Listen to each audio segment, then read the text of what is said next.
Hello everyone welcome back to YouTube channel Badal sir classes.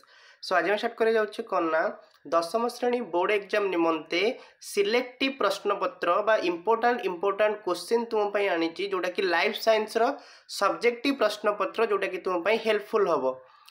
ता पूर्व channel जो मैंने भी नुआ अच्छा प्लीज चैनल को सब्सक्राइब कर रखु और पाखे बेल आइकन दबाई ऑल नोटिफिकेशन ने प्रेस कर दिंतु। ताद्वारा कौन हम ना जितेबाला मु भिडियोटी अपलोड करी तुम निकटरे सर्वप्रथम नोटिफिकेशन टी पहुँच जाव बुझी। सो डेरी नक भिडियोटी को स्टार्ट करवा। पूरा इंपोर्टाट क्वेश्चन हूँ सब सब्जेक्ट जोटा कि तुम हेल्पफुल हम। देख कहला selected question long type for 2024 life science. एक नंबर जोटा कि है पोषण विषय सबुज उद्भिद रे आलोक श्लेषण रे आलोक प्रतिक्रिया किपरि संगठित हुए वर्णना कर जो कि चित्र अनावश्यक। दुई रे होची अंधकार प्रतिक्रिया किपरि हुए किपरि संपादित हुए बुझ चित्र अनावश्यक। एटा होची प्रथम विषय।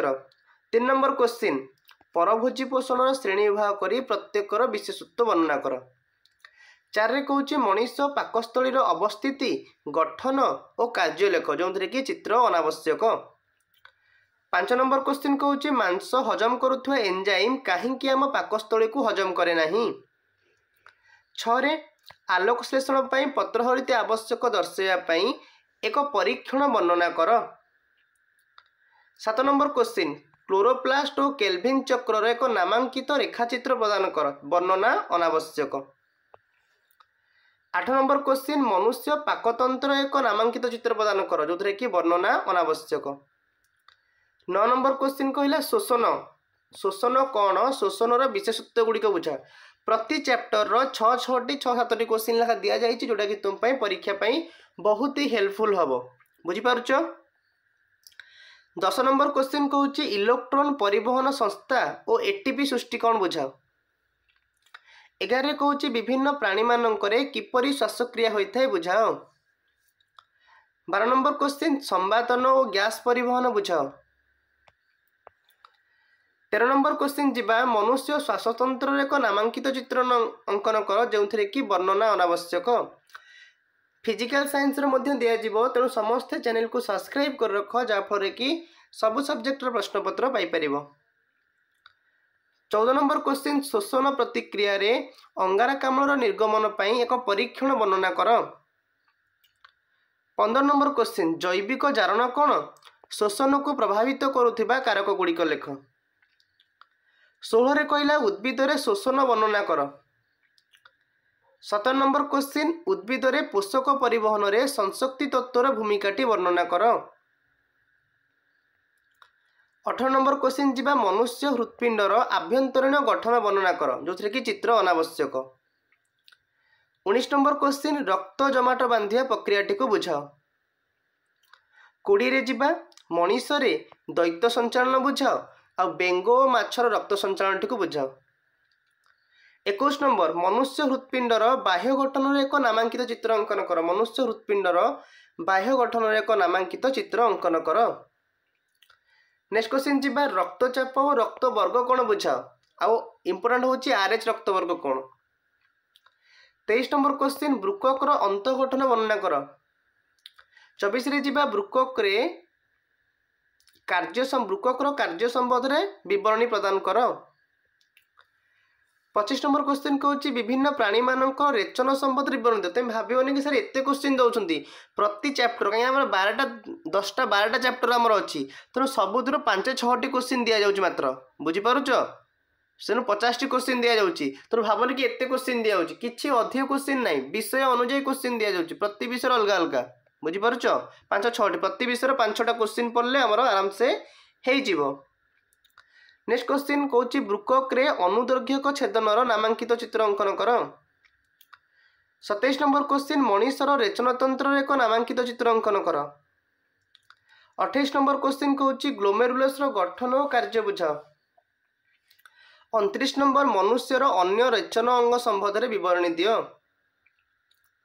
30 नंबर क्वेश्चन कहूँ उद्भिद रे स्वतंत्र रेचन अंगर आवश्यकता न थाए बुझाओ। 31 नंबर क्वेश्चन फाइटो हार्मोन कार्य और प्रकार भेद बुझाओ। 32 नंबर क्वेश्चन मनुष्य अग्र मस्तिष्कर मनुष्य अग्र मस्तिष्कर विभिन्न अंश तार कार्य वर्णना कर। नेक्स्ट जीवा एंजाइम और हार्मोन मध्य एंजाइम और हार्मोन मध्य पार्थक्य दर्शाओ। 34 नंबर पिट्यूटरी ग्रंथि खेरित हार्मोन नाम और कार्य लेख। 35 नंबर क्वेश्चन स्नायुकोशर गठन वर्णना कर जो कि चित्र अनावश्यक। 36 हूँ प्रतिक्षेप क्रिया कौन आ एकक सिनाप्टिक प्रतिक्षेप कौन बुझाओ। 37 नंबर अंतःस्रावी ग्रंथि अवस्थित एक नामांकित चित्र कर।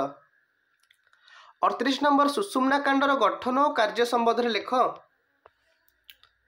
39 नंबर क्वेश्चन मस्तिष्कर विभिन्न अंशर चित्र एवं सिनाप्सर नामांकित चित्र अंकन कर। 40 नंबर क्वेश्चन अग्नाशय ग्रंथि थायरॉइड ग्रंथि एड्रिनाल ग्रंथि शुक्राशय डिंबाशय भ्रूणबंध संबंध में संक्षिप्त टिप्पणी लेख गठन और कार्य। 41 नंबर क्वेश्चन जीवा आलोकनवर्तन कौन डार्विन को परीक्षण वर्णना कर। नेक्स्ट होची हार्मोन फेरंदा संकेत नियंत्रण व्यवस्था कौन। 43 नंबर क्वेश्चन जीवा समविभाजन विभिन्न अवस्था गुड़िक वर्णना कर। 44 रे उद्भिद रे दुई समान वर्णना कर।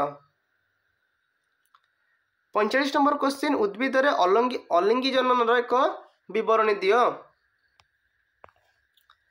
46 नंबर क्वेश्चन फूल गर्भाशय एक नामांकित चित्र अंकन कर। 47 नंबर क्वेश्चन असमायित जनन और टिश्यू पोषण कौन बुझाओ। 48 नंबर क्वेश्चन अंगीय जनन कौन यार विभिन्न उपाय गुड़िक लेख। 49 नंबर क्वेश्चन अर्ध विभाजन रे आध्यावस्था 1 विभिन्न उपवस्था संबंध में लेख। 50 नंबर क्वेश्चन युग्मक जनन कौन शुक्रण जनन विभिन्न प्रावस्था विशेषत्व गुड़िक वर्णना कर। 51 कहूँ पुरुष जनन तंत्र विभिन्न अंशर गठन और कार्य बुझाओ। नेक्स्ट हूँ स्त्री जनन तंत्र विभिन्न अंशर गठन और कार्य बुझाओ। एड्स और HIV संबंध में लेख। नेक्स्ट हूँ परिवार नियोजन विभिन्न पद्धति संबंध में विवरणी प्रदान कर। तापर हूँ मानव शरीर में समायन और समायन परवर्ती घटना और जातीय स्वास्थ्य मिशन लक्ष्य लेख। आ गोटे क्वेश्चन जननी सुरक्षा योजना कौन लेख। एतिक तुम इंपोर्टाट रोचे बोर्ड एग्जाम लाइफ साइंस सब विषय केवल गोटे विषय देनी सब चैप्टर 5-6 क्वेश्चन देती तुमको जोटा कि तुम कौन बहुत हेल्पफुल हम। आपर फिजिकल साइंस देदेवी। आशा करुँच आपको वीडियो भल लगी जदि आपको वीडियो भल लगी निश्चित भाव में वीडियो को लाइक कर चैनल को सब्सक्राइब कर मोस्टली सांग सहित शेयर कर। Thank you so much.